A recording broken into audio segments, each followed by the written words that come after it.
ನಾಳೆ ಕರ್ನಾಟಕ ಕಾಂಗ್ರೆಸ್ ಸರ್ಕಾರದ ಪಾಲಿಗೆ ಡಿ ಡೇ ಅಂದರೆ ಡಿಸೈಡಿಂಗ್ ಡೇ.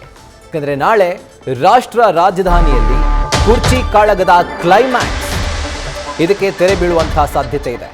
ಈಗಾಗಲೇ ದೆಹಲಿಗೆ ಸಿಎಂ ಸಿದ್ದರಾಮಯ್ಯ, ಡಿಸಿಎಂ ಡಿಕೆ ಶಿವಕುಮಾರ್ ತಮ್ಮ ಆಪ್ತ ಬಳಗದೊಂದಿಗೆ ರೀಚ್ ಆಗಿದ್ದಾರೆ.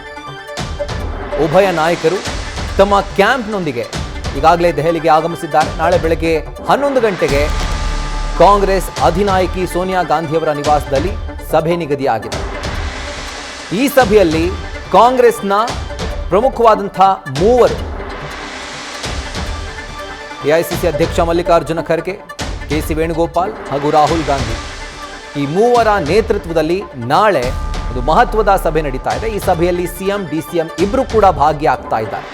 ಸೊ ಈ ಸಭೆಯಲ್ಲಿ ನಾಯಕತ್ವ ಬದಲಾವಣೆಯ ಚರ್ಚೆ ಆಗುತ್ತಾ, ಅದರ ತೀರ್ಮಾನ ಆಗುತ್ತಾ, ಅಥವಾ ಸಂಪುಟ ಪುನಾರಚನೆಗೆ ಗ್ರೀನ್ ಸಿಗ್ನಲ್ ಸಿಗುತ್ತಾ?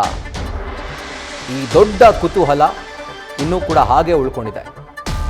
ನಾಳೆ ನಡೀತಾ ಇರುವಂಥ ಮೀಟಿಂಗ್ನಲ್ಲಿ, ಒಂದು ಹೈ ವೋಲ್ಟೇಜ್ ಮೀಟಿಂಗ್ನಲ್ಲಿ ಇದಕ್ಕೆ ಒಂದು ಅಂತಿಮ ಮುದ್ರೆ ಬೀಳುವಂಥ ಸಾಧ್ಯತೆ ಇದೆ.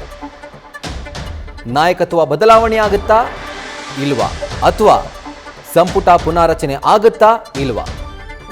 ಇದೆಲ್ಲದಕ್ಕೂ ಒಂದು ಫೈನಲ್ ಶೋಡೌನ್ ನಾಳೆ ದೆಹಲಿಯಲ್ಲಿ ನಿಗದಿಯಾಗಿದೆ. ಈಗಾಗಲೇ ಸಿಎಂ ಹಾಗೂ ಡಿಸಿಎಂ ತಮ್ಮ ಕ್ಯಾಂಪ್ನೊಟ್ಟಿಗೆ ದೆಹಲಿಯನ್ನು ರೀಚ್ ಆಗಿದ್ದಾರೆ. ಒಂದು ಕಡೆ ಸಿಎಂ ಸಿದ್ದರಾಮಯ್ಯ ಅವರಿಗೆ ಅವರ ಆಪ್ತ ಶಾಸಕರು ಹಾಗೂ ಸಚಿವರು ಸಾಥ್ ಕೊಟ್ಟರೆ, ಮಗದೊಂದು ಕಡೆಯಲ್ಲಿ ಡಿಸಿಎಂ ಡಿಕೆ ಶಿವಕುಮಾರ್ ಅವರಿಗೆ ಅವರ ಬಣದ ಶಾಸಕರು, ಅದರ ಜೊತೆಗೆ ಬಹುಮುಖ್ಯವಾಗಿ ಕನಕಪುರ ಬಂಡೆ ಅಂತ ಏನು ಕರಿತೀವಿ ಡಿಸಿಎಂ ಡಿಕೆ ಶಿವಕುಮಾರ್ ಅವರನ್ನು, ಅವರ ಜೊತೆ ಬಂಡೆಯಾಗಿ ನಿಂತಿರುವಂಥದ್ದು ಅವರ ಸಹೋದರ ಡಿಕೆ ಸುರೇಶ್. ಸೊ ಡಿಕೆ ಬ್ರದರ್ಸ್ ಅವರ ಆಪ್ತ ಬಳಗದೊಂದಿಗೆ ದೆಹಲಿ ತಲುಪಿದ್ದಾರೆ. ಇನ್ನೊಂದು ಕಡೆಯಲ್ಲಿ ಸಿಎಂ ಸಿದ್ದರಾಮಯ್ಯ ತಮ್ಮ ಆಪ್ತ ಸಚಿವರು ಹಾಗೂ ಶಾಸಕರೊಟ್ಟಿಗೆ ಈಗಾಗಲೇ ದೆಹಲಿಯಲ್ಲಿ ಬಿಡಾರ ಹೂಡಿದ್ದಾರೆ.